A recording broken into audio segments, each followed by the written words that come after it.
বিষ প্রয়োগের মাধ্যমে পাখি শিকার করে খাওয়া যাবে কিনা? অনেক সময় পাখি জবাই করার সুযোগ পাওয়া যায় না, এর আগেই মারা যায়। এক্ষেত্রে কি পাখি খাওয়া যাবে কিনা? আমরা সকলে জানি একজন ব্যক্তি সর্বোচ্চ 4টি বিবাহ করতে পারে। কেউ যদি 4টির অতিরিক্ত বিবাহ করে তাহলে কি ধরনের গুনাহ করলো? যে কোনো নামাজের উপর থেকে উঠে অথবা 2 সেজদার মাঝে কতটুকু সময় অপেক্ষা না করলে নামাজ শুদ্ধ হবে না, দয়া করে বিস্তারিত বলবেন। ফজরের নামাজ পড়তে গিয়ে দেখি জামাত শুরু হয়ে গিয়েছে, আমিও গিয়ে দাঁড়িয়ে পড়লাম। প্রশ্ন হলো, 2 রাকাত সুন্নত যে বাদ পড়লো সেটা কি ফরজ নামাজের পরে পড়বো নাকি না পড়লেও চলবে? শুক্রবার শিক্ষা প্রতিষ্ঠান খোলা রাখা হতে পারে এমন কথা বলেছেন একজন মন্ত্রী। ইসলামের আলোকে এই সিদ্ধান্তকে আপনি কিভাবে দেখেন? আমি চাকরি পাওয়ার আগে নিয়ত করেছি চাকরি পেলে কিছু টাকা মসজিদ এবং মাদ্রাসায় দান করব। আলহামদুলিল্লাহ চাকরি পেয়েছি, এর মধ্যে বেতন পাওয়ার আগে কিছু টাকা ধার দেনা হয়ে যায়। এখন আগে কোনটা পরিশোধ করবো? অবশ্যই আপনি আগে দেনা পরিশোধ করবেন। আমি উমরা করার উদ্দেশ্যে কিছু টাকা জমিয়েছি, পরিমাণে অনেক কম হওয়ায় এখন এই টাকাকে কোনো একটা ব্যবসায় বিনিয়োগ করে দ্রুত বৃদ্ধি করার কথা চিন্তা করছি, যেন আরও কম সময় উমরা যেতে পারি। আমার এমন সিদ্ধান্ত আমাকে উচিত হবে না, আমার জন্য করণীয় কি? বাংলা ব্যাকরণের বিভিন্ন বইয়ে পাওয়া যায় যে বিদ্যায়ন কলমের কালি শহীদের রক্তের চেয়েও পবিত্র। কথাটি আসলে কোরআন হাদিসের আলোকে যথার্থ কিনা? ফরজ নামাজে ইমাম সাহেব প্রথম বৈঠকে আত্তাহিয়াত দীর্ঘ সময় নিয়ে পড়েন। সেক্ষেত্রে আমরা যারা দ্রুত আত্তাহিয়াত শেষ করতে পারি তারা কি আত্তাহিয়াত অথবা পরের অংশ আবার পড়ব? বিষ প্রয়োগ করে পাখি শিকার করা হয় এটা আমার জানা ছিল না, এবং এটার প্রক্রিয়া কি সেটাও আমার পুরোপুরি জানি না। যদি এমন হয় যে বিষ প্রয়োগ করার পর পাখি মারা যায় তাহলে সেক্ষেত্রে সেই পাখি তো খাওয়া হালাল হবে না। আবার বিষ প্রয়োগ করে পাখি শিকার করতে গিয়ে যদি পাখিকে অস্বাভাবিক পর্যায়ের কষ্ট দিতে হয় তাহলে সেটাও নাজায়েজ হবে। কারণ নবী করিম সাল্লাল্লাহু আলাইহি ওয়াসাল্লাম পরিষ্কারভাবে আমাদেরকে নির্দেশ করেছেন, সহিহ মুসলিমের হাদিস, ইন্নাল্লাহা কাতাবাল ইহসানা আলা কুল্লি শাই। আল্লাহ তাআলা প্রত্যেকটা বস্তুর প্রতি আমাদেরকে অনুগ্রহ করবার নির্দেশ জারি করেছেন, ফরজ করে দিয়েছেন। এজন্য আমরা কোনো পশু যদি জবে করে খেতে হয় সেক্ষেত্রেও পশুকে অপ্রয়োজনে কষ্ট দিতে আমাদেরকে পরিষ্কারভাবে নিষেধ করা হয়েছে। এজন্য নবী সাল্লাল্লাহু আলাইহি ওয়াসাল্লাম বলেছেন, কোনো পশু জবে করলে, কোনো পশু পাখি হালাল পশু জবে করে খেতে হলে চাকু ছুরি ভালো করে ধার দিয়ে দিবে, যাতে করে অহেতুক পচিয়ে তাকে কষ্ট দিতে না হয়। তো সেই কারণে বিষ প্রয়োগ করে যদি পাখি শিকার করতে গিয়ে পাখির অস্বাভাবিক পর্যায়ের মাত্রাতিরিক্ত তার কষ্ট হয় বা তাকে কষ্ট দিতে হয় বা অমানবিক কোনো পরিস্থিতির শিকার করতে হয় তাকে, তাহলে সেটা জায়েজ হবে না। সেক্ষেত্রে অন্য কোনো প্রক্রিয়া আপনি শিকার করতে পারেন, শিকার করা জায়েজ আছে, কিন্তু তার প্রক্রিয়াটা যেন অমানবিক বা নির্মম পর্যায়ের না হয়। আপনি বলবেন যে তাকে তো আমি জবাই করে খাচ্ছি, এখানে কি নির্মমতা হচ্ছে না? তো এটা তো আপনার প্রয়োজনের জন্য আল্লাহ তাআলা আপনার রিজিক রেখেছেন তার মধ্যে, সেজন্য আপনি খাবেন, কিন্তু প্রয়োজনের অতিরিক্ত আপনি যেন কষ্ট না হয় সেদিকটা খেয়াল রাখবেন। যাই হোক, তো যদি এরকম কোনো প্রক্রিয়া সেরকম আহামরি কোনো বিশেষ নির্মমতার ব্যাপার না থাকে তাহলে এটা জায়েজ হতে পারে। আবার এটা মানব স্বাস্থ্যের জন্য ক্ষতিকর কিনা, বিষাক্ত এই জিনিস খেয়ে সে প্রাণী আবার আমরা মানুষ খেলে আমাদের শরীরে কোনো ক্ষতি হবে কিনা, এগুলো আলোচনা সাপেক্ষ বিষয়। যদি কোনো ক্ষতির সেরকম বড় কোনো আশঙ্কা না থাকে স্বীকার করা জায়েজ হবে, তবে মৃত্যুর আগে জবাই করতে হবে। আর যদি বিষাক্ত খাবার খেয়ে পশু বা পাখি মারাই যায় তাহলে তো সেটা আর জবাই করলেও কি হবে না, হালাল হবে না। আমরা সকলে জানি একজন ব্যক্তি সর্বোচ্চ 4টি বিবাহ করতে পারে। কেউ যদি 4টির অতিরিক্ত বিবাহ করে তাহলে কি ধরনের গুনাহ করলো? তিনি কবিরা গুনাহ করেছেন এবং জেনায় লিপ্ত হয়েছেন, এই বিষয়টি এখানে বলা যাবে। কারণ আল্লাহ সুবহানাহু ওয়া তাআলা বলেছেন, ফানকিহু মা তাবা লাকুম মিনান নিসাই মাসনা ওয়া সুলাসা ওয়া রুবা। বিবাহ একজন পুরুষ সর্বোচ্চ 4টি পর্যন্ত করার অনুমতি রয়েছে, একসঙ্গে 4 জন স্ত্রী তার থাকতে পারে একসঙ্গে। আর 4 জনের অধিক যদি কেউ বিয়ে করেন তাহলে তার পঞ্চম থেকে নিয়ে পরবর্তী সকল বিবাহগুলোই অবৈধ এবং বাতিল বিবাহ হিসাবে গণ্য হবে, যার কারণে সেগুলো বিবাহ নয় বরং সেগুলো জেনা এবং ব্যভিচার বলে ধর্তব্য হবে এবং সে বিয়ে বিশুদ্ধ হবে না। অতএব 4-এর অধিক বিবাহ যদি কেউ করেন, একই সঙ্গে 4 জনের বেশি স্ত্রী রাখেন, সেটা শুধু হারাম হবে তাই নয়, এবং ওই বিয়েগুলো বিয়েই না, ওগুলো অটোমেটিক আপনার জেনা এবং ব্যভিচার হিসাবে ধর্তব্য হবে। প্রথম 4টা সেগুলো শুধুমাত্র বৈধ বিবাহ হিসাবে বিবেচিত থাকবে। ফজরের নামাজ পড়তে গিয়ে দেখি জামাত শুরু হয়ে গিয়েছে, আমিও গিয়ে দাঁড়িয়ে পড়লাম। প্রশ্ন হলো 2 রাকাত সুন্নাত যে বাদ পড়লো সেটা কি ফরজ নামাজের পরে পড়ব নাকি না পড়লেও চলবে? ফজরের যে 2 রাকাত সুন্নাত, এই সুন্নাত হলো সারা জীবনের সমস্ত সুন্নাত নামাজের মধ্যে সবচেয়ে গুরুত্বপূর্ণ সুন্নাত। সুন্নাত নামাজের যে জগৎ, এই জগতের সবচেয়ে গুরুত্বপূর্ণ সুন্নাত হলো ফজরের নামাজের আগের, ফরজের আগের যে 2 রাকাত সুন্নাত আছে। এই জন্য নবী করিম সাল্লাল্লাহু আলাইহি সাল্লাম বলেছেন, লা তাদাহুমা ওয়ালাউ তারাদাতকুমুল সাইল, তোমার যদি বাহন ছুটে যায় যাক, তবুও এই 2 রাকাত নামাজ ছাড়বা না। সফরে সাধারণত সুন্নাত নামাজ এটা পড়া আমরা নিজেদের আবাসনস্থলে থাকলে যেরকম গুরুত্বপূর্ণ, সেই গুরুত্ব সফরে থাকে না। অনেক ইমামগণ তো বলেছেন যে সফরের সুন্নাত আমাদের অপশনই নেই। তো সেই সফরে পর্যন্ত অন্য কোনো সুন্নাত নামাজ না পড়লেও ফজরের আগে 2 রাকাত সুন্নাত পড়াটাই হলো কাঙ্ক্ষিত এবং প্রত্যাশিত। সেজন্য ফজরের আগে 2 রাকাত সুন্নাতকে খুব গুরুত্বের সাথে আদায় করতে হবে, করা উচিত।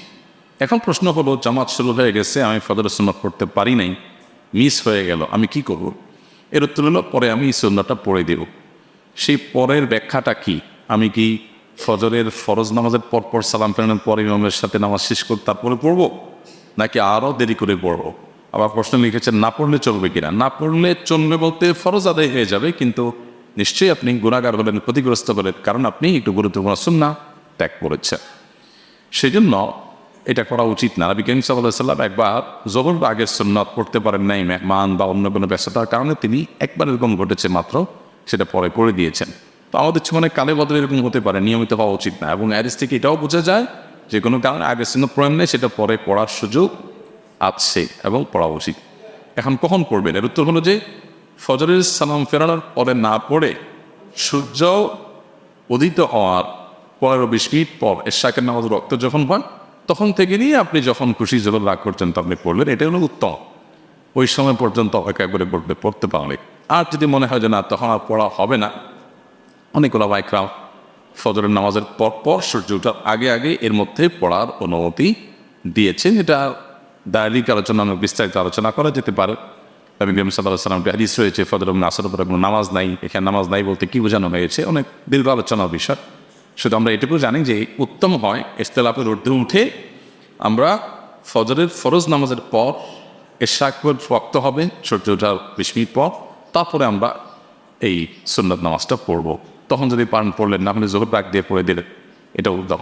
আর যদি একান্ত পরে আর পড়ার কোনো অপশন না থাকে, আপনার কাছে এই সম্ভাবনা না থাকে, আর ফজরের সুন্নাতের পর পড়ে ফেলেন, তো অনেক আলাদা বলতে সেটা আদায় হয়ে যাবে। কিন্তু উত্তম হবে আপনি ওই সূর্য ওঠার পর পর্যন্ত অপেক্ষা করে তারপরে পড়াটা। শুক্রবার শিক্ষা প্রতিষ্ঠান খোলা রাখা হতে পারে, এমন কথা বলেছেন একজন মন্ত্রী। ইসলামের আলোকে এই সিদ্ধান্তকে আপনি কীভাবে দেখেন? দেখুন, আমরা দেখেছি গত রমজান মাসে শিক্ষা প্রতিষ্ঠান অনেক ক্ষেত্রে খোলা ছিল, এবং শিক্ষা প্রতিষ্ঠান যখন রমজান মাসে, বিশেষ করে স্কুল কলেজ, আরও স্পেসিফিকলি বললে স্কুল যখন খোলা থাকে, তখন স্কুলের শিক্ষার্থীদের জন্য রমজান মাসে রোজা রাখাটা কষ্টসাধ্য, এটা বলাই বাহুল্য। রোজা রাখা কঠিন হয়, অনেকে রোজা রাখতে চাইলেও তার দ্বারা রাখা সম্ভব হয় না বা রাখতে পারে না। তো আমাদের এই বিষয়গুলো খুব গুরুত্বের সাথে দেখতে হবে যে আমাদের জাতিগত শিক্ষা, আপনার জাগতিক শিক্ষাটাই কি একমাত্র যথেষ্ট, নাকি জাগতিক শিক্ষার পাশাপাশি আমাদের নৈতিক শিক্ষারও প্রয়োজন আছে? দেশের সাধারণ মানুষের যে ধ্যান ধারণা, সাধারণ মানুষের যে বিশ্বাস, সাধারণ মানুষের যে জীবন আচার, সেটাকে বিশ্লেষণ করলে কি মনে হয়, দেশের মানুষ শুধুমাত্র আপনার জাগতিক শিক্ষাই চায়, নাকি তিনি ধর্মীয় মূল্যবোধ যেন থাকে, নৈতিক শিক্ষা যেন থাকে, সেটাও মানুষ চায়? এদেশে মানুষের জীবন আচারের দিকে তাকালে দিনের আলো তো পরিষ্কার। আমরা সবসময় বলি বাংলাদেশে মানুষ ধর্মপ্রাণ, সেটা মুসলমান হোক, হিন্দু হোক, খ্রিস্টান হোক, বৌদ্ধ হোক, সব ধর্মের মানুষ ধর্মপ্রাণ। প্রত্যেকটা ধর্মের মানুষ চায় তার ধর্মের বিধিবিধানগুলো মেনে চলার ন্যূনতম চেষ্টা করতে, তার সন্তানরা সেই দীক্ষায় দীক্ষিত হোক, এটা চায়। অতএব মানুষের এই চাওয়ার প্রতি শ্রদ্ধা থাকা দরকার। তবে শুক্রবার আমি যতটুকু শুনেছি যে শুক্রবার শিক্ষা খোলা রাখা হবে এই সিদ্ধান্ত হয়নি বা এরকম কথা বলা হয়নি। তবে সম্ভবত শিক্ষামন্ত্রী বলেছেন যে প্রয়োজন হলে শুক্রবারও শিক্ষা প্রতিষ্ঠান খোলা রাখবেন, এটা একটা ইঙ্গিত দিয়েছেন তিনি। তো আমরা সংশ্লিষ্ট মহলকে অবশ্যই বলবো যে শুক্রবার কোনোভাবেই যেন শিক্ষা প্রতিষ্ঠান খোলা রাখা না হয়, কারণ আমাদের শিক্ষার্থীদের সপ্তাহে একটি দিন অন্তত দিনই শিক্ষা পাওয়ার, দিনই পরিবেশে যাওয়ার যে সুযোগ আছে সেই সুযোগটা যদি বন্ধ হয়ে যায়, তাহলে আমাদের যে তরুণদের অনেকে যে বখাটেপনা তাদের মধ্যে, অনেকে যে বিপদগামিতার পথে চলে যাচ্ছে, কিশোর গ্যাংয়ের মতো সমস্যা তৈরি হচ্ছে, এই সমস্যাগুলো আরও প্রকট আকার ধারণ করবে। তাছাড়া এটা মানুষের চাওয়া পাওয়ারও পরিপন্থী। হ্যাঁ, এটা ঠিক যে মাননীয় মন্ত্রী যে দৃষ্টিকোণ থেকে বলেছেন গরমের দিনগুলোতে শিক্ষা প্রতিষ্ঠান বন্ধ ছিল, পড়ালেখা পিছিয়ে গেছে ছেলেদের বাচ্চাদের, তো সেটাকে পুষিয়ে নেওয়ার জন্য বিকল্প চিন্তা করতে হবে। তো সেটার জন্য শনিবার শিক্ষা প্রতিষ্ঠান খোলার যেমন অপশন আছে, আপনার পাঠদানের যে সময়সীমা সেটা দীর্ঘায়িত বা বড় করার অপশন আছে। পৃথিবীর অনেক দেশে ভোরবেলাতে থেকে স্কুল কলেজগুলো মাদ্রাসাগুলো খুলে ফেলে ভোর থেকে। তো আমরা যদি সকালে ভোরে খুলি তাহলে সেক্ষেত্রে লাভ হবে। একে তো সকালের আবহাওয়াটা অনেক ভালো থাকে, খুব বেশি আপনার স্ট্রাগল করতে হয় না এটা আমি স্কুলে যেতে ইত্যাদিতে। দ্বিতীয়ত হলো যে আমাদের যে একটা বদ অভ্যাস হয়ে গেছে গোটা দেশের মানুষের, সেটা হলো রাতে তাড়াতাড়ি না ঘুমিয়ে দেরিতে ঘুমা। যখন শিক্ষা প্রতিষ্ঠানগুলো খুব আর্লি মর্নিং চালু হবে, ক্লাসগুলো যখন এদিকে আগায় আনা হবে, তখন মানুষ এমনিতেই চাপে পড়ে রাতে তাড়াতাড়ি ঘুমাবে এবং সেটা মানুষের স্বাস্থ্যের জন্য ভালো, সব দিক থেকে ভালো। সকালবেলা মানুষ যে আপনার ফ্রেশনেস অনুভব করে, এটা অন্য কোনো সময় অনুভব করে না। অতএব শিক্ষা প্রতিষ্ঠান যদি কোনো কারণে দেখা যায় যে পড়ালেখা পিছিয়ে আসে, সেটাকে রিকভার করা দরকার, তাহলে তার আরও অনেক বিকল্প আছে। কিন্তু অবস্থাতে জুমার দিনে হাত দেওয়া ঠিক হবে না। ইসলামের সৌন্দর্যগুলোর একটা হলো জুমার দিন। জুমা শব্দের অর্থের মধ্যেই সে জিনিসটা লুকায়িত আছে, অর্থাৎ একত্র করে যে দিনটি মানুষকে, একটা মহল্লার অনেকগুলো মানুষ বা কয়েকটা ছোটো ছোটো মহল্লার অনেকগুলো মানুষ জুমার দিন সমবেত হয়, সামাজিক একটা বন্ধন সম্প্রীতি তৈরি হয়। জুমার মসজিদ থেকে সাধারণত মানুষকে ভালো কাজের নির্দেশ দেওয়া হয়, সৎ কাজের আদেশ দেওয়া হয়, অসৎ কাজ থেকে বাধা প্রদান করা হয়। এই সমাজ থেকে যৌতুক নির্মূলের পেছনে বা যৌতুক যতটা কমেছে এর পেছনে সবচেয়ে বড় অবদান হলো জুমার মিম্বরগুলো, ওলামা ইকরামের, মসজিদগুলো থেকে, মাহফিলগুলো থেকে ওঠা আওয়াজের, যার কারণে সমাজের অনাচার নিয়ন্ত্রণে এসছে। এবং মাদক যতটুকু নিয়ন্ত্রণে আসে, এর জন্য আইন শৃঙ্খলা রক্ষাকারী বাহিনীদের যে ক্রেডিট আছে, এর পাশাপাশি ওলামা ইকরামের ক্রেডিটকে অস্বীকার করার কোনো সুযোগ নেই। মসজিদের মিম্বর থেকে কথা শুনে কেউ কখনো খারাপ হয়েছে এই নজির পাওয়া যাবে না, কিন্তু মসজিদের মিম্বর থেকে কথা শুনে জীবন পরিবর্তন করে ভালো হয়েছে এরকম নজির শত শত হাজার। অতএব আমাদের সন্তানদের শিক্ষার নামে যদি শুক্রবারের জুমার দিনের যে তাদের ইবাদত বন্দেগীর সুযোগ, নৈতিক শিক্ষা লাভের সুযোগ, সেটা থেকে বঞ্চিত করা হয়, সেটা আমার মনে হয় না এটা যথোপযুক্ত কোনো সিদ্ধান্ত। এবার দেশে কোনো মানুষ এটাকে ভালোভাবে নিবে। অবাক লাগে আমাদের দেশে কিছু মানুষ যারা ইসলামের ব্যাপারে যাদের বিদ্বেষ আছে, তারা সবসময় খুঁটিয়ে খুঁটিয়ে এই ইস্যুগুলোকে সামনে নিয়ে আসে এবং অহেতুকভাবে এগুলোকে আলোচনা করে জুমার দিনের প্রাসঙ্গিকতা বা এই জাতীয় বিষয়গুলোকে তারা অস্বীকার করার চেষ্টা করে। তারা ইউরোপ আমেরিকার দৃষ্টান্ত দেয়। ইউরোপ আমেরিকাতে সাপ্তাহিক ছুটি রবিবার। কী কারণে রবিবার? কারণ তাদের দেশে, তাদের সমাজে বেশিরভাগ মানুষ খ্রিস্টান ধর্মাবলম্বী হওয়ার কারণে তাদের ধর্মীয় সাপ্তাহিক গুরুত্বপূর্ণ দিবস হলো রবিবার, সেজন্য তারা রবিবার ছুটি করেছে। তাহলে একই যুক্তিতে যেখানে মুসলমান বেশি, সেখানে ধর্মীয় বিবেচনাতেই জুমার দিন ছুটিটাকে সর্বোচ্চভাবে মানা উচিত। আলহামদুলিল্লাহ, জুমার দিনের ছুটি নিয়ে আলোচনা নাই, সেটা আমাদের দেশে আছে। আল্লাহ তাআলা শুকর আদায় করি আমরা ব্যবহার করতে পারছি।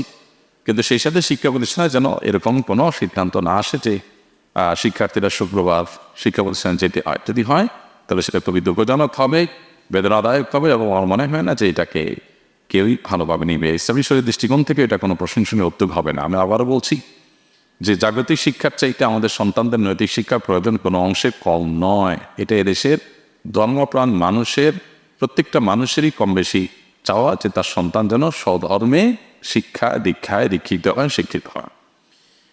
আমি চাকরি পাওয়ার আগে নিয়ত করেছি চাকরি পেলে কিছু টাকা মসজিদ এবং মাদ্রাসায় দান করব। আলহামদুলিল্লাহ চাকরি পেয়েছি, এর মধ্যে বেতন পাওয়ার আগে কিছু টাকা ধার দেনা হয়ে যায়। এখন আগে কোনটা পরিশোধ করবো? অবশ্যই আপনি আগে দেনা পরিশোধ করবেন। আপনার দেনা পরিশোধ করাটা বেশি গুরুত্বপূর্ণ। আমরা অনেক সময় এই জিনিসগুলোর গুরুত্বের মাত্রা বুঝি না।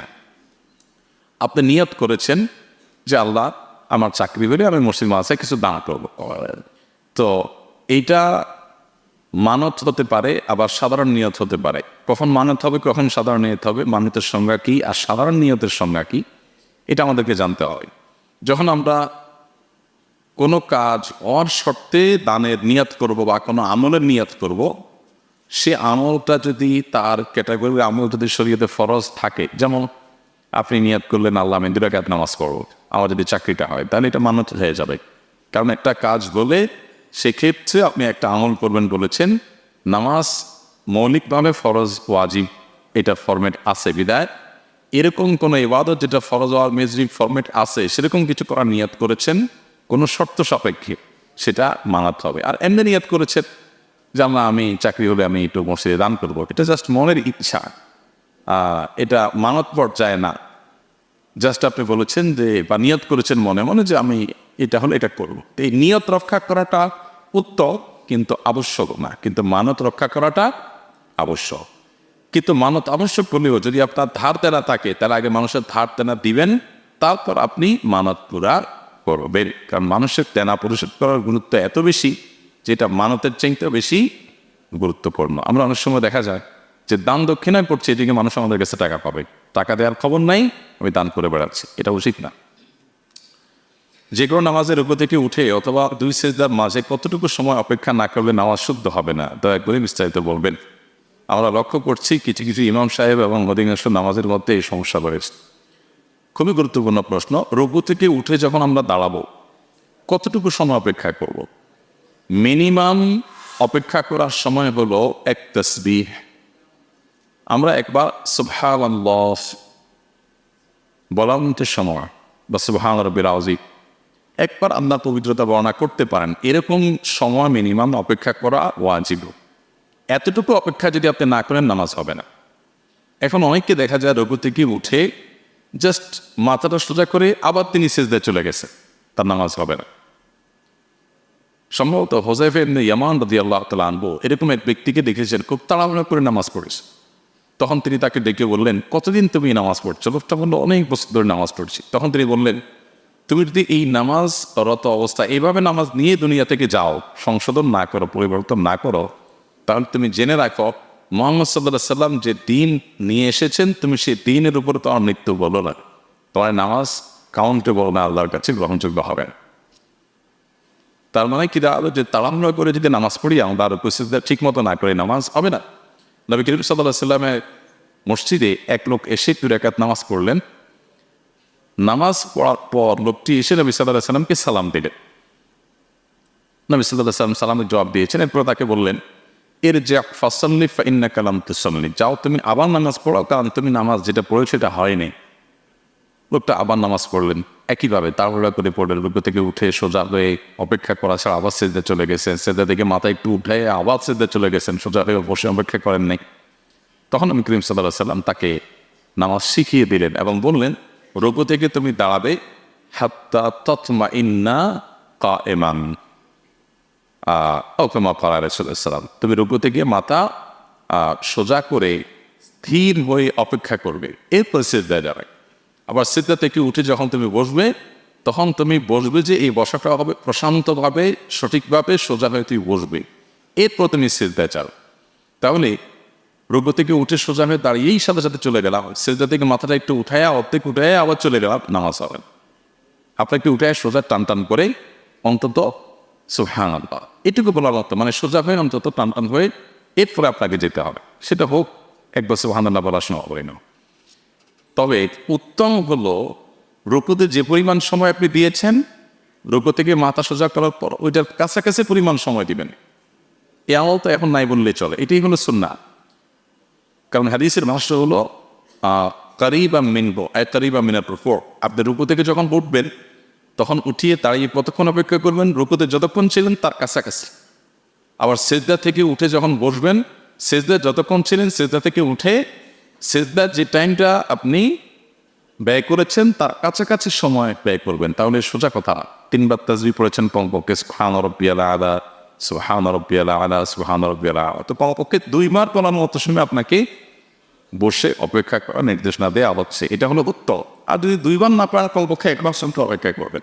তাইলে এভাবে উঠেই আওয়াজ চলে যাওয়া এটা নামাজের জন্য ক্ষতিকর, বরং নামাজ হয় না। নবী সাল্লাল্লাহু আলাইহি সাল্লাম এটাকে বলেছেন মুরগির ঠোকর মারার মতো। মুরগির ঠোকর মারতে যেরকম মুরগি কি আপনার খুশুর সাথে ঠোকর মারে? মুরগির ঠোকরে কোনো খুশু আছে? মারতেছে, একটা পর একটা মারতেছে। তো নামাজের মধ্যে নবী সাল্লাল্লাহু আলাইহি সাল্লাম এটা নিরুৎসাহিত করেছেন এবং তিনি বলেছেন সবচেয়ে নিকৃষ্ট চোর হলো যে নামাজের চুরি করে। নামাজের চুরি কিভাবে করে? এই যে রুকু সিজদা টপ টপ করে বেড়ে দেয়, তাড়াহুড়া করে, ঠিক মতো করে না। আল্লাহ তাআলা আমাদেরকে তাড়াহুড়া এই রোগ থেকে বেঁচে থাকার তৌফিক দান করুক। যার নামাজ যত ধীরে স্থিরতার সাথে হয় তিনি তত ভালো মুসলমান, মুত্তাকি মুসলমান। নামাজের মধ্যে ধীরস্থিরতাটা এটা অত্যন্ত গুরুত্বপূর্ণ একটা ব্যাপার, বিধায় এটা আমাদের এনশিওর করা দরকার। আমি উমরা করার উদ্দেশ্যে কিছু টাকা জমিয়েছি, পরিমাণে অনেক কম হওয়ায় এখন এই টাকাকে কোনো একটা ব্যবসায় বিনিয়োগ করে দ্রুত বৃদ্ধি করার কথা চিন্তা করছি, যেন আরও কম সময় উমরা যেতে পারি। আমার এমন সিদ্ধান্ত আমাকে উচিত হবে না, আমার জন্য করণীয় কি? যদি আপনার যে টাকা জমিয়েছেন উমরার জন্য সে টাকা দিয়ে উমরা হবে না, সাফিসিয়েন্ট না, তাহলে সেক্ষেত্রে অবশ্যই আপনি সেই টাকা বৃদ্ধি করার জন্য ব্যবসার কোনো উদ্যোগ নিতেই পায়। কোরআন বর্ষ প্রতিযোগিতায় কি এমন কোনো প্রশ্ন করা হবে যেমন আল্লাহ তাআলা ভালো মানুষদের হামেশাই ভালোবাসেন, এটি কোন সূরায় কত নম্বর আয়াতে আছে? না, এরকম কোনো ক্রিটিক্যাল প্রশ্ন হবে না। আপনারা জানেন যে আমরা আসন্না ফাউন্ডেশন থেকে কোরআন বর্ষের ঘোষণা দিয়েছি। 2023 রমজান থেকে 2024 রমাদান পর্যন্ত পুরো সময়টা কোরআন বর্ষ, অর্থাৎ কোরআনের সাথে সময় কাটিয়ে পুরো বছরে আমরা পুরো কোরআনের শুরু থেকে শেষ পর্যন্ত একবার অন্তত বুঝে বুঝে পড়ব এবং এই পড়াটার পাশাপাশি আমরা প্রতিযোগিতায় অবতীর্ণ হব। আমরা কী পড়লাম সেটা পরীক্ষা নিলাম, তাহলে একে তো কোরআন শিক্ষা হবে, দ্বিতীয়ত হলো ভালো কাজে প্রতিযোগিতা করা একটা ইবাদত, সেই ইবাদতের সওয়াব হবে, আবার এর মাধ্যমে আমরা পুরস্কার জিতার সম্ভাবনা আছে। আপনারা জানেন আমরা 15 লক্ষ টাকার পুরস্কারের ঘোষণা করেছি। রমজানে আমাদের কোরআনের বার্তা বইয়ের উপর যে কম্পিটিশন হয়েছে, আগামী সপ্তাহে সেটা পুরস্কার বিতরণ করে দেওয়া হবে। আর কোরআন বর্ষে যারা বিজয়ী হবে 3 জনকে আমরা উমরা করাবো ইনশাআল্লাহ। আর বাকিদের জন্য অনেক মূল্যবান সব পুরস্কার থাকছে, সর্বসা করলে 15 লক্ষ টাকার পুরস্কার। তো এখানে অংশগ্রহণ করার জন্য খুবই সহজ, শুধুমাত্র আপনি বাংলা অনুবাদ কোরআন আসছে ওটা পড়া শুরু করে দেন, ব্যাস। কোনো জায়গায় বুঝে আসেন না, আপনার ইমাম সাহেব, প্রদীপ সাহেব, কোনো একজন আলেমের শরণাপন্ন হন। আর 6 পারা করে এই যে মে মাস চলছে, এই মে মাসের শেষ শুক্রবার ফজরের পরে আমাদের পেজে লিঙ্ক দেওয়া হবে, লিঙ্কে ক্লিক করে আপনি পরীক্ষা দিবেন। প্রথম 6 পারা থেকে প্রশ্ন করা হবে। এরকম কোনো প্রশ্ন আসবে না যে ও আল্লাহ তাআলা এই কথাটা কোন সূরার কোন আয়াতে বলেছেন, কারণ এটা জানার জন্য তো আপনাকে হাফেজ দিতে হবে। এমনকি হাফেজের জন্য আয়াত নম্বর এগুলো বলা সম্ভব হবে না। তো এই জন্য এরকম কোনো প্রশ্ন হবে না, প্রশ্ন হবে একেবারে সহজ সরল। আপনি শুধু তরজমা পড়লে যেন উত্তর দিতে পারেন এরকম। যেমন এবং এমসিকিউ প্রশ্ন থাকবে। আল্লাহ তাআলা নামাজীদেরকে ভালোবাসেন, আল্লাহ তাআলা তওবাকারীকে ভালোবাসেন, আল্লাহ তাআলা হজ আদায়কারীকে ভালোবাসেন। এর মধ্যে কোনটা কোরআনে আছে? এর মধ্যে আল্লাহ তাআলা তওবাকারীকে ভালোবাসেন, ইন্নাল্লাহা ইউহিব্বুত তাওয়াবিন, এটা কোরআনে আছে। আপনি এটাকে টিক দিবেন, বাস। সব উত্তর দেওয়ার থাকবে, শুধু সঠিকটাকে টিক দিতে হবে। এমসিকিউ প্রশ্ন খুবই সহজ এবং কোনো তাফসিরের প্রশ্ন হবে না, ডিপ ভেতর থেকে কোনো প্রশ্ন আসবে না। শানে নুজুল, ভেতরের ঘটনা, তাফসির কারককে কি বলেছেন, এরকম কোনো প্রশ্ন আসবে না। শুধুমাত্র তরজমা পড়লেই এটার প্রশ্ন তো আপনি দিতে পারবেন ইনশাআল্লাহ। বাংলা ব্যাকরণের বিভিন্ন বইয়ে পাওয়া যায় যে বিদ্যানের কলমের কালি শহীদের রক্তের চেয়েও পবিত্র। কথাটি আসলে কোরআন হাদিসের আলোকে যথার্থ কিনা? এটা বিভিন্ন বই পুস্তকে লেখা থাকে, অনেক সময় আমরা মুখেও বলি বিদ্যানের কলমের কালি শহীদের রক্তের চেয়ে পবিত্র। কথাটা শুনতে বেশ সুন্দর শোনা যায়, কিন্তু এটা কোরআন কিংবা হাদিসের কোনো কথা নয়। হাদিসের নামে এরকম কথা মনে করা আমরা অনেকে বলে থাকি, যেটা খুব জঘন্য অপরাধ এবং গুনাহের কথা। রক্তের পবিত্রতা অপবিত্রতা, অর্থাৎ রক্তের মর্যাদা বেশি বা কম হওয়া, এটা তো আল্লাহ তাআলার ইলমে আছে। এটা তো আমরা নিরূপণ করতে পারি না যে কার কোন রক্তের মর্যাদা আল্লাহর কাছে বেশি বা কম।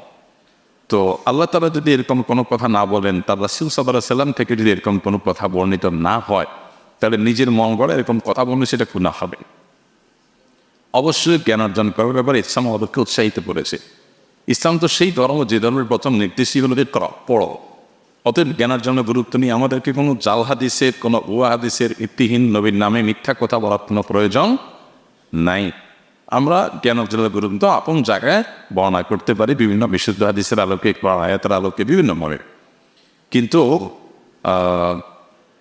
আমরা জ্ঞান অর্জনের ফজিলত বর্ণনা করতে গিয়ে এরকম কোনো কথা যদি বলি যেটা আসলে হাদিসের কোনো কথা নয়, তাহলে সেক্ষেত্রে আরো গুনাহ হবে।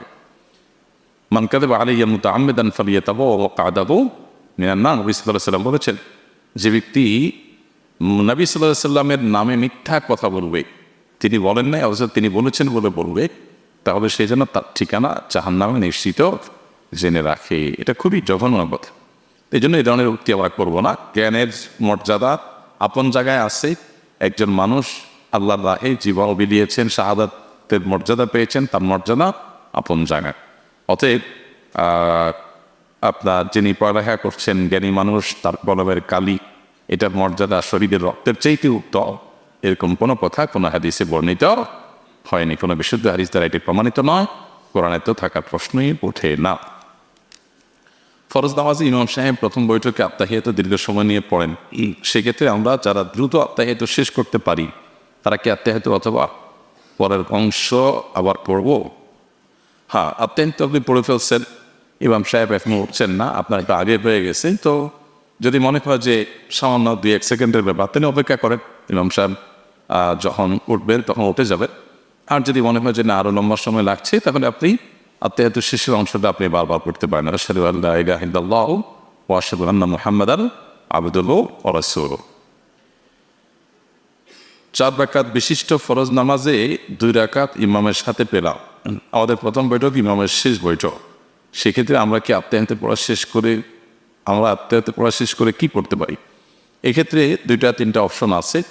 আপনার এখনও 1-2 রাকাত নামাজ বাকি আছে, আগে ছুটে গেছিল, এখন ইমামের সাথে বসছেন। ইমাম যেহেতু সালাম ফিরাবেন, সেজন্য তিনি আত্তাহিয়াত পড়বেন, দুরূদ পড়বেন, দোয়া মাসুরা পড়বেন। আপনি তো আত্তাহিয়াত পড়ার পর আপনার কোনো ডিউটি নেই, আপনি এখন সালাম ফেরানোর পর ইমামের আপনি দাঁড়িয়ে বাকি নামাজ পড়বেন। এখন প্রশ্ন হলো, ইমাম তো বাকিগুলো পড়বেন, আপনি কি করবেন? তো এর উত্তর হলো যে আত্তাহিয়াত পড়ে আপনি চাইলে অপেক্ষা করতে পারেন চুপচাপ, আর চাইলে আত্তাহিয়াতের যে শেষের অংশটা বারবার পড়তে পারেন, আশহাদু আল্লা ইলাহা ইল্লাল্লাহু ওয়া আশহাদু আন্না মুহাম্মাদান আবদুহু ওয়া রাসূলুহু। কোনো ওলামা ইকরাম অবশ্য আপনার দরুদ যদি পড়তে যায় কেউ, ফিতর পড়া অপশন রেখেছেন, কিন্তু আপনি সালাম ফেরাবেন না, যাই পড়েন ইমামের সাথে আত্তাহিয়াতের শেষ অংশ বারবার পড়লেন কিংবা অপেক্ষা করলেন, ইমাম সালাম ফিরে ফেলবেন, তখন আপনি সালাম না ফিরে দাঁড়িয়ে বাকি নামাজ পড়বেন, ইনশাআল্লাহ আপনার নামাজ পেয়ে যাবে। আপনার বাবা, আপনার মা, তাদের ভরণ পোষণ এর কোনো ব্যবস্থা যদি তাদের নিজেদের না থাকে, আপনার অন্য ভাই বোন কেউ দেওয়ার মতো না থাকে, তাহলে সেক্ষেত্রে আপনি আপনার সাধ্য অনুযায়ী তাকে তাদের ভরণ পোষণ দিতে হবে। এই ভরণ পোষণ দেওয়ার ক্ষেত্রে আমাদের মাথায় রাখতে হবে যে এটা হবে সাধ্য অনুপাতে। আমার সাধ্য যতটুকু আছে ততটুকু। আপনি মাসে 10,000 টাকা কামাই করেন, আপনার নিজের যা না হলে নয় সেটা রাখার পর বাবা মার জন্য যতটুকু সম্ভব হয় আপনি তাদেরকে টাকা দিবেন। এখন তাদের ডিমান্ড মাসে এত হাজার টাকা, আপনার এত হাজার টাকা দেওয়ার সুযোগ নাই, তো তাহলে সেটা আপনার উপরে ফরজ ওয়াজিব নয়। এই সমস্ত ক্ষেত্রে মা বাবাকে বিনয়ের সাথে নিজের অপারগতা প্রকাশ করতে হয়। আমরা অনেক সময় ঝগড়াঝাটি করে পরিবেশটাকে ঘোলাটে করে ফেলি। হ্যাঁ, তুমি এত টাকা বলো, আমি কোত্থেকে দিব, তোমার বিবেক বিবেচনা নাই, এ সমস্ত দরকার নেই। দেখো, তুমি বলেছ আমি দিতে পারলে আমার কাছে ভালো লাগতো, কিন্তু আমি পারতেছি না, আমার কাছে খারাপ লাগছে, দোয়া করো, আল্লাহ কখনো সামর্থ্য দিলে, তৌফিক দিলে আমি দেব। এইভাবে নিজের অপারগতার কথা বিনয়ের সাথে প্রকাশ করে আপনি যদি না দেন, আপনার কোনো গুনাহ হবে না। এর ফলে মা বাবা যদি বদদোয়াও দেয়, তাতে আপনার কোনো ক্ষতি হবে না। কিন্তু মনে রাখতে হবে যে আপনার সাধ্যে কতটুকু আছে সেটা আপনি জানেন। আপনি যদি লুকোচুরি করেন, আপনি ব্যাংক ব্যালেন্স করছেন, আপনি অন্যান্য দিক থেকে জমাচ্ছেন, আর মা বাবার দেওয়ার বেলা আসে বলছেন না এখানে আমার নাই, তো এটা তো আল্লাহ তাআলা দেখছেন, তাহলে সেটা তো আল্লাহ তাআলা সুবহানাহু ওয়া তাআলা অবশ্যই আপনাকে পাকড়াও করবেন। এজন্য আপনার পুরো পরিস্থিতিটা কী সেটার উপর অনেকখানি নির্ভর করে। মা বাবার জন্য খরচ করলে আল্লাহ সুবহানাহু ওয়া তাআলা কোনো না কোনোভাবে সন্তানকে পুষিয়ে দেন, বরকত দিয়ে দেন। এজন্য কিছু কিছু খাত আছে, এই খাতগুলোতে খরচ করলে আমার কমে যাবে, আমি লুজার হয়ে যাব, এই চিন্তা করা বোকামি ছাড়া কিছু নয়। বরকত দেওয়ার মালিক আল্লাহ সুবহানাহু ওয়া তাআলা। মা বাবার জন্য খরচ করলে আল্লাহ তাআলা আপনাকে ক্ষতিগ্রস্ত করবেন না, সেটাকে অন্যভাবে পুষিয়ে দিবেন। এজন্য কার্পণ্য করবেন না, সাধ্য অনুযায়ী কার্পণ্য করবেন না। এই ইনভেস্ট, এটার বিনিময়ে আপনি আখিরাতেও পাবেন। অতএব মা বাবার জন্য খরচ করতে সবসময় আমাদের মুক্ত হস্ত থাকা উচিত, তবে সেটা অবশ্যই সাধ্যের সীমানার মধ্যে। আপনি আপনার স্ত্রী সন্তানের ভরণ পোষণ না দিয়ে বা তাদের ভরণ পোষণের ত্রুটি করে মা বাবার ভরণ পোষণ আপনি ঠিকঠাক রাখলেন, অনেক বেশিও দিলেন, সেটা ইসলাম বলে না। কার হক কতটুকু সেটা বুঝে সেটা আদায় করতে পারা, এটা হলো একজন ইমানদারের কর্তব্য। সেটা আদায় করার চেষ্টা করা যে কার হক কতটুকু, স্ত্রীর কতটুকু পাওনা, সন্তানদের কতটুকু পাওনা, মা বাবার কতটুকু পাওনা। আমি কোনো এক জায়গায় যদি বেশি করে ফেলি, এমনকি মা বাবার বেলায়ও যদি বেশি করে ফেলি, আর এদিকে স্ত্রী সন্তানের কোনো প্রকার হকে ত্রুটি হয়, তবে তার জন্য আল্লাহর কাছে আমাকে দায়ী হতে হবে। আবার স্ত্রী সন্তানকে প্রায়োরিটি দিয়ে মা বাবার হকে ত্রুটি করে ফেললাম, সেজন্য আল্লাহর কাছে দায়ী হতে হবে। মা বাবার যদি খরচ দেওয়ার প্রয়োজন না হয়, তাহলে মা বাবার ভরণ পোষণ দেওয়াটা সন্তানের জন্য ফরজ হয় না। যেমন মা বাবার নিজস্ব ইনকাম আছে, উপার্জন আছে, যেভাবেই হোক তাদের মাস চলে, খেয়ে পরে বেঁচে থাকতে অসুবিধা হয় না, এই ব্যবস্থা আছে, তাহলে সন্তানের পরে তাদের ভরণ পোষণ দেওয়া ফরজ হয় না। কিন্তু যদি মা বাবার যদি স্ত্রী এবং সন্তানের ভরণ পোষণের ব্যবস্থা থাকেও, বিশেষ করে স্ত্রীর যদি নিজস্ব ব্যবস্থা থাকেও টাকা পয়সা, তারপরে স্বামীর উপরে কর্তব্য হয় স্ত্রীর ভরণ পোষণের ব্যবস্থা করা। হ্যাঁ, স্ত্রী যদি অ্যাকসেপ্ট না করেন বা তিনি যদি জোর না করেন, দাবি না করেন, ভিন্ন কথা। স্ত্রী বাপের বাড়ির লোক যত ধনী হোক না কেন, স্ত্রীর ভরণ পোষণের দায়িত্ব স্বামীর উপরে সর্বাবস্থায় বর্তায়। কিন্তু মা বাবার ভরণ পোষণটা সন্তানের উপরে সর্বাবস্থায় বর্তায় না। কখন বর্তায়? যদি মা বাবার প্রয়োজন হয়, তাদের সে ব্যবস্থা না থাকে, তাহলে সন্তানের উপরে বর্তাবে। কিন্তু মা বাবার ব্যবস্থা আছে, তাহলে সন্তানের উপরে বর্তা না। তাহলে সেক্ষেত্রে সন্তান মা বাবার জন্য খরচ করবে, সেটা হবে নফল, অবশ্যই তার মাধ্যমে সে সওয়াব লাভ করবে। সবসময় শুধু ফরজ ওয়াজিব খুঁজবে না যে আমার উপরে তো বর্তা নাই, তাহলে আমি দেবো কেন। না বর্তাইলেও আমি দেবো, কারণ মা বাবার জন্য খরচ করাটা সৌভাগ্যের কারণ। তাহলে শরিয়ার মাত্রা কোথায় কতটুকু আছে সেটা জেনে আমাদেরকে আমল করতে হবে, তাহলে ইনশাআল্লাহ কাছে নাজাত লাভ করতে পারবো।